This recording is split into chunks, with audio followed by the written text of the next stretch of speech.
As little children, we would dream of Christmas morn and all the gifts and toys we knew we'd find.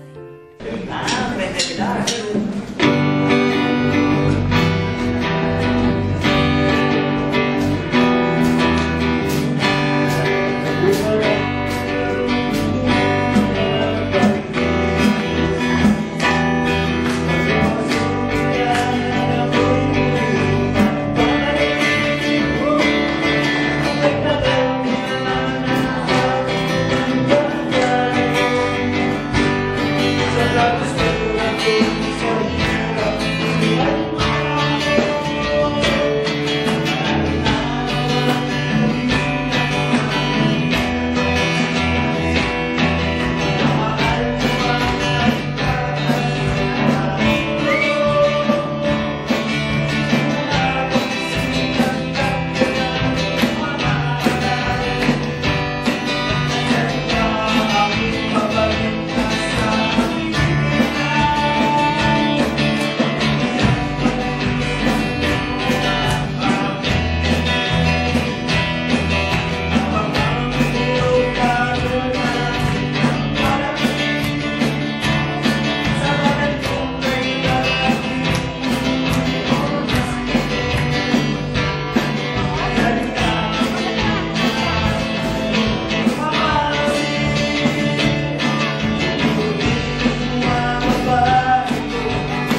masasabi ko kay Aris, the first time I saw him in the church, ang una ko naramdaman yung parang sa kanyang mukha, pagod na pagod sa trabaho. Pero andun yung gusto niya maglingkod kay Lord.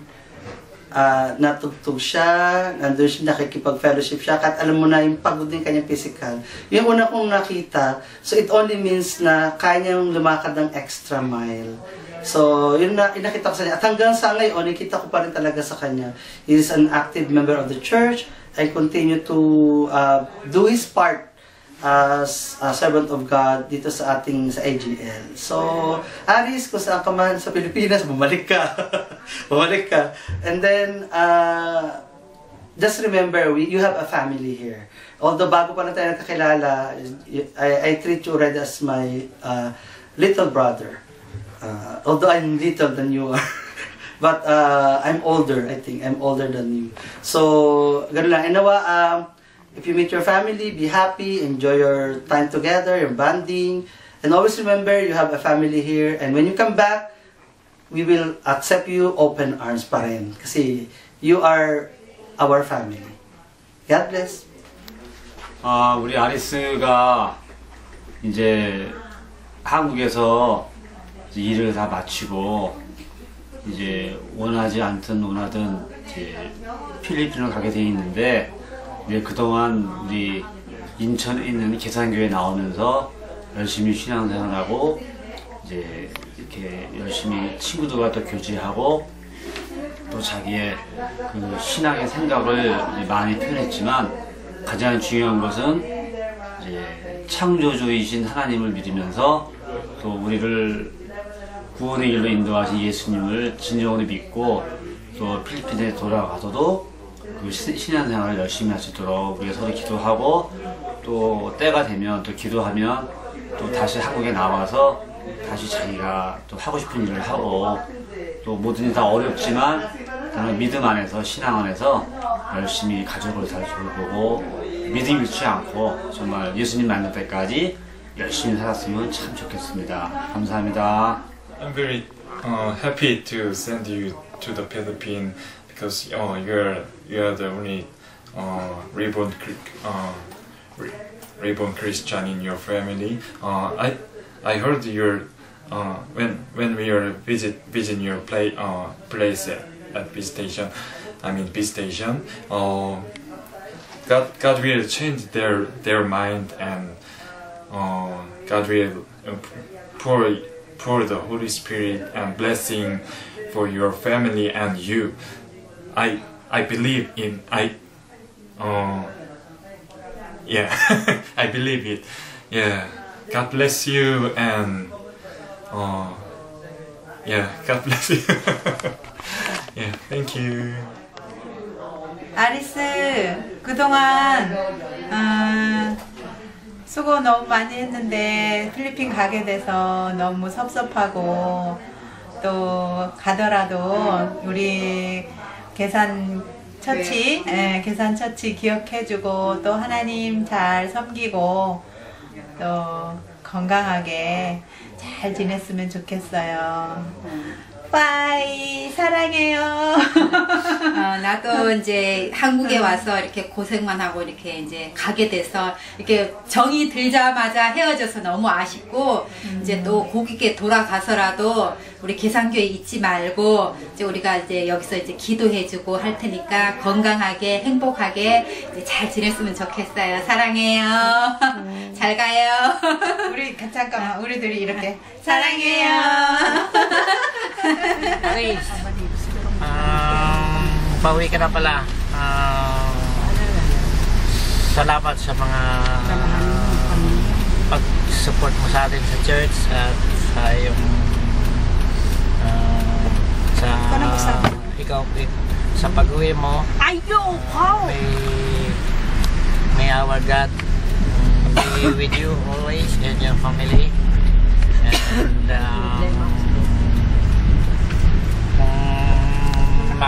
sa pagbalik mo, welcome dito ulit sa sama natin. Bye-bye.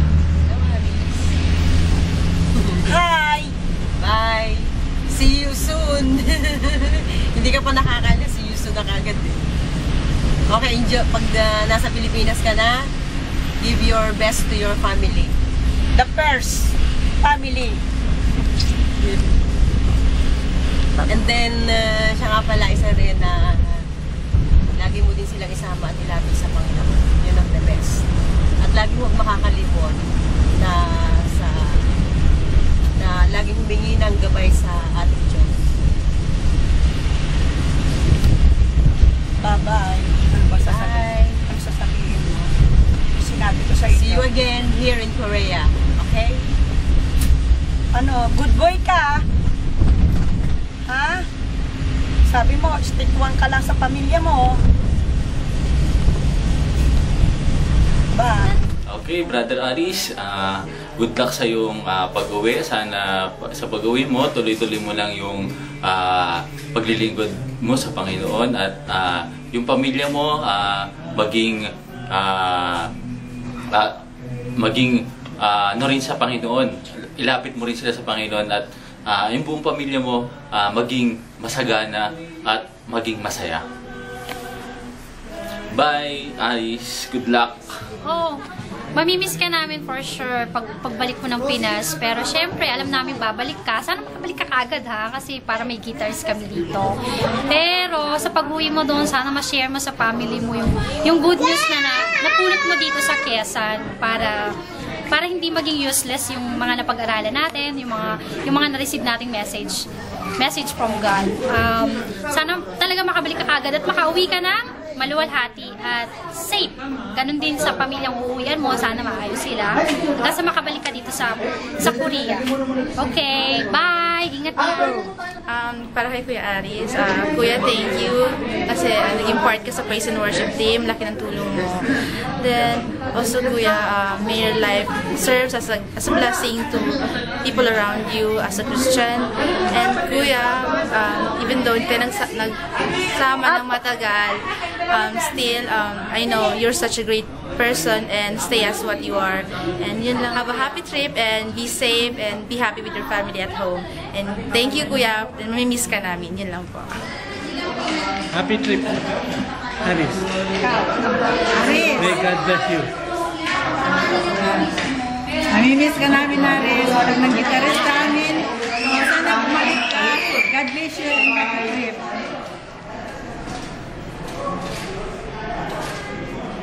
Oh, bro! May dala ka paleta! Ano ba? Uwi ka na pala ng Pinas? Hindi ka muna nagpapasabi, oh. Ay, go! Siya, pare! Good luck sa pag-uwi mo. God bless you and your family. Sigurado mamimiss ka namin. Bye! Hello, Aris! Hi! Lagi kang mag-ingat at mamimiss ka namin. Pero, sabay ka namin sa pray namin na makabalik ka dito sa Korea. At salamat sa mga sandaling nakasama ka namin. Ano pa? Good luck and happy trip. Mama.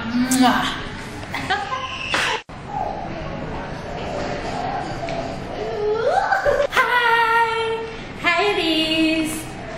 Huwag mo kami kalimutan. Pagbalik mo sa Pinas, tatandaan mo ang masayang fellowship natin together with the Lord. Ipag-pray ka namin, makabalik ka dito sa Korea.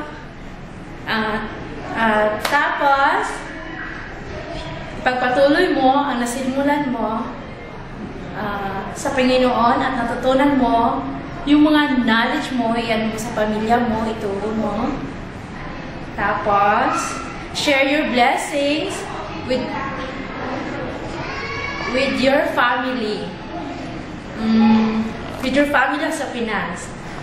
Mom! Bye-bye! Take care!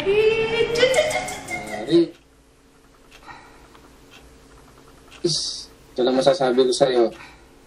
Sa 1 year na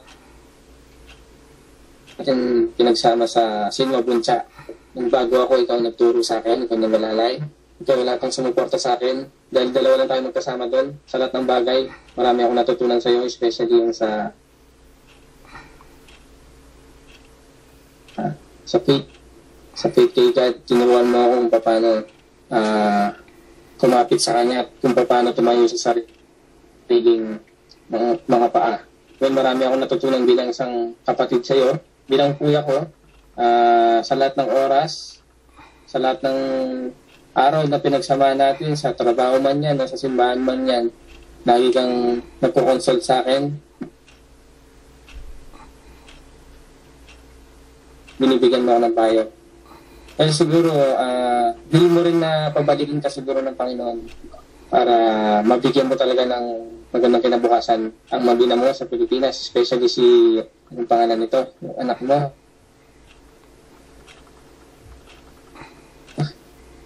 Ano yung pangalan niya? Nalimutan ko yung pangalan niya. Basta yung anak mong lalaki. Medyo na nalimutan ko kasi medyo agad ako ngayon, medyo pa ko. Pero sana sa pagbalik mo, maging ikaw pa rin at huwag ka sana magbago. Hindi lang. Salamat po. It's not the Abby.